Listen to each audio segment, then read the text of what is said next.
Fala moçada, tudo bem? Conforme prometido, o vídeo de hoje é sobre como fazer o relatório diagnóstico da sua condição acadêmica atual, para começar a estudar, se preparar para os vestibulares civis e militares de 2023. Bom, primeira coisa era para fazer, você que está começando a estudar agora, era para fazer as últimas edições das provas que você pretende fazer agora em 2023. Para quem já fez, já está estudando há mais tempo, a ideia é só fazer o relatório direto. E para fazer esse relatório, a primeira coisa é mapear o conteúdo que caiu em cada uma dessas provas, porque senão você não vai conseguir saber o que você errou e o que você acertou, tá bom? Então a primeira coisa é mapear. Então, quando a gente vai mapear, percebam, a ideia é fazer este relatório como uma tabela. Nós vamos tabular esses dados.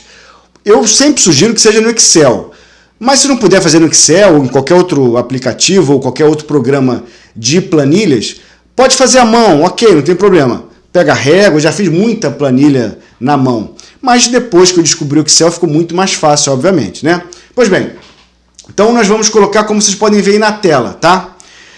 Atenção, tem que separar disciplina, frente da disciplina, por exemplo, matemática, à frente é álgebra, conteúdo é função afim. Então são três coisas distintas, disciplina, frente e conteúdo. Depois vem o ano e a banca que você fez, Enem 2022, FUVEST 2022, UERJ 2022, esse tipo de coisa. E depois o total de erros, o total de acertos desses conteúdos e o aproveitamento. Esses são os dados que a gente precisa colocar.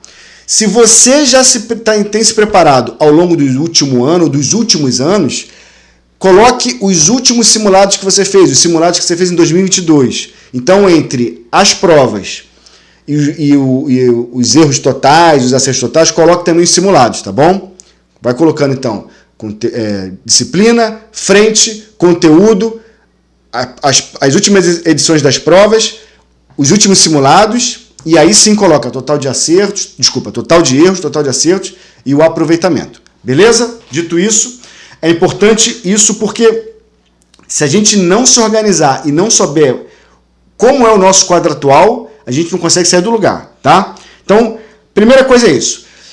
Como é que você vai descrever os teus erros e teus acertos? Eu sempre sugiro fazer o simples. Coloca C nos conteúdos que você acertou nessas respectivas provas e E nos conteúdos que você errou. Simples assim, tá bom? C e E. Moçada, por que é importante a gente fazer essa tabulação? São dois principais objetivos.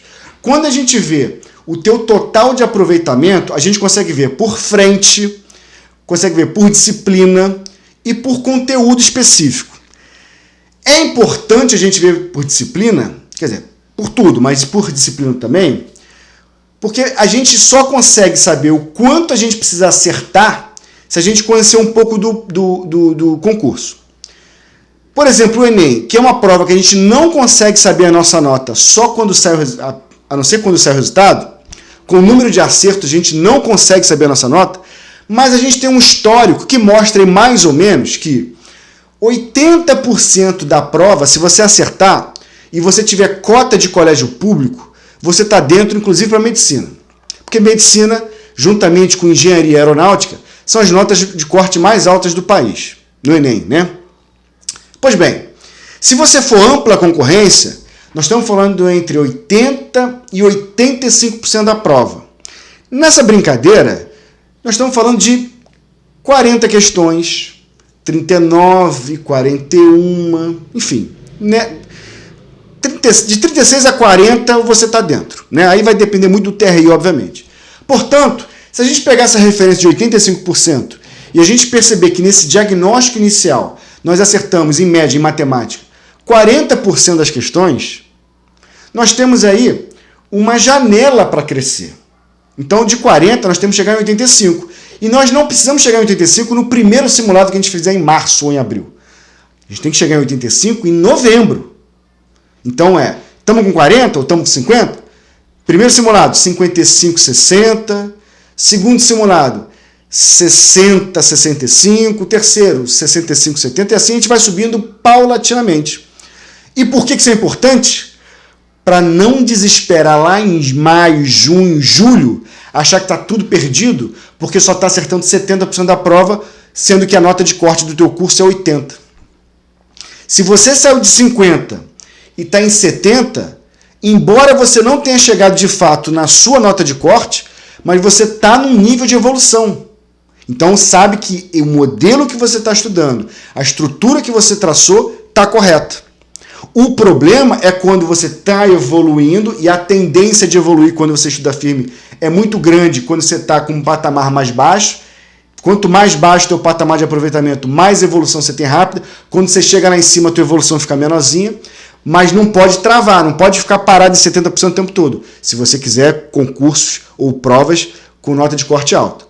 E aí, quando você trava, a gente olha... Aí é o segundo objetivo de fazer esses relatórios.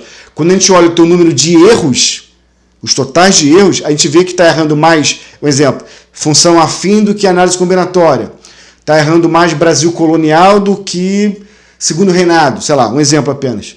A gente consegue mapear os erros e quando fizermos o plano de estudo, que eu prometo fazer um plano de estudo aqui com vocês, de preferência ao vivo, a gente vai colocar mais matemática ou mais história justamente a partir da leitura desses dados. Entende a importância de fazer isso? Sem arrumar esse meio campo, como eu brinco, a gente vai estudar, mas não vai conseguir alcançar objetivos muito altos. Porque para chegar lá em cima, a organização e saber para onde ir é fundamental. Tá bom? Se você tem dúvidas sobre como fazer esse relatório, se quiser dar uma dica aqui, coloca aí nos comentários que vai ser um grande prazer te atender. Tá bom? Um abração.